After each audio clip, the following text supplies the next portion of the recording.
Hi, my name is Akiva Goldman. I'm the director and founder of Goldman & Associates. As you know, our firm has a primary focus on family law issues here throughout the state of Michigan. Today, we're continuing our video series, which is designed to educate and inform our viewing audience, so please subscribe to our channel. The court utilizes a mediation process in an effort to resolve divorces and resolve custody disputes. Is that the best thing that the court should do? Is that the best way to do it?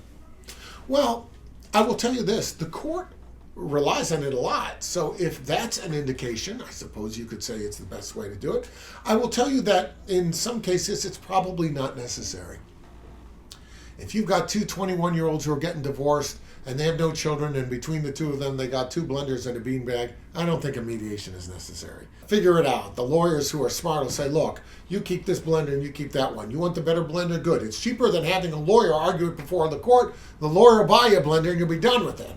You know, there's a practicality associated with that. The mediators are typically lawyers who themselves have a docket and an office, and they charge an amount of money per hour that is commensurate with their experience. If they're being chosen to mediate cases, you can expect that to be $400 or $500 an hour. There's no question about it. So is it necessary for all cases? Probably not. Certainly in the example that I chose, it wouldn't be appropriate to have a mediator. But remember this, the court has an underlying view that divorces and custody issues that have to do with how you divide your stuff or how you handle your children really should be handled best by the parents. The court only gets involved if the parents can't work it out. And if the parents can't work it out and the court is being asked to make the call, expect the court to submit it to mediation first. The court's view is that every single step, if we put another alternate resolution opportunity in place, eventually it's likely that the case will be resolved before having to go to trial. Because when you go to trial, you're going to be subject to the court's view of things. And the court tends to say, you shall do this and you shall do that. And you know what? It is ultimately better to resolve your case even begrudgingly than to have a court tell you, you're going to see the kids on these dates, you're going to see them on that dates. Because you may say, well, wait a minute, it doesn't work for me. It doesn't work for my work schedule. It doesn't work for that. And once the court makes its ruling, it's too bad, okay? So with a mediator, at least you can flush out some of these details and perhaps work out something that's not quite this way, but more a little this way. And that's what mediators are specialists in.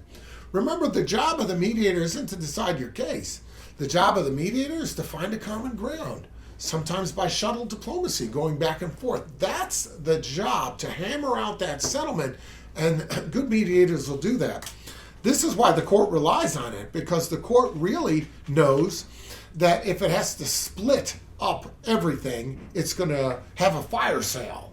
And everything's going to go at a garage sale price. And maybe that's not the best approach to dividing up a marital estate. Maybe that's not the best approach to dividing up the time spent with children. The court well knows that. So the court looks at itself as the place of last resort if the parties can't work it out.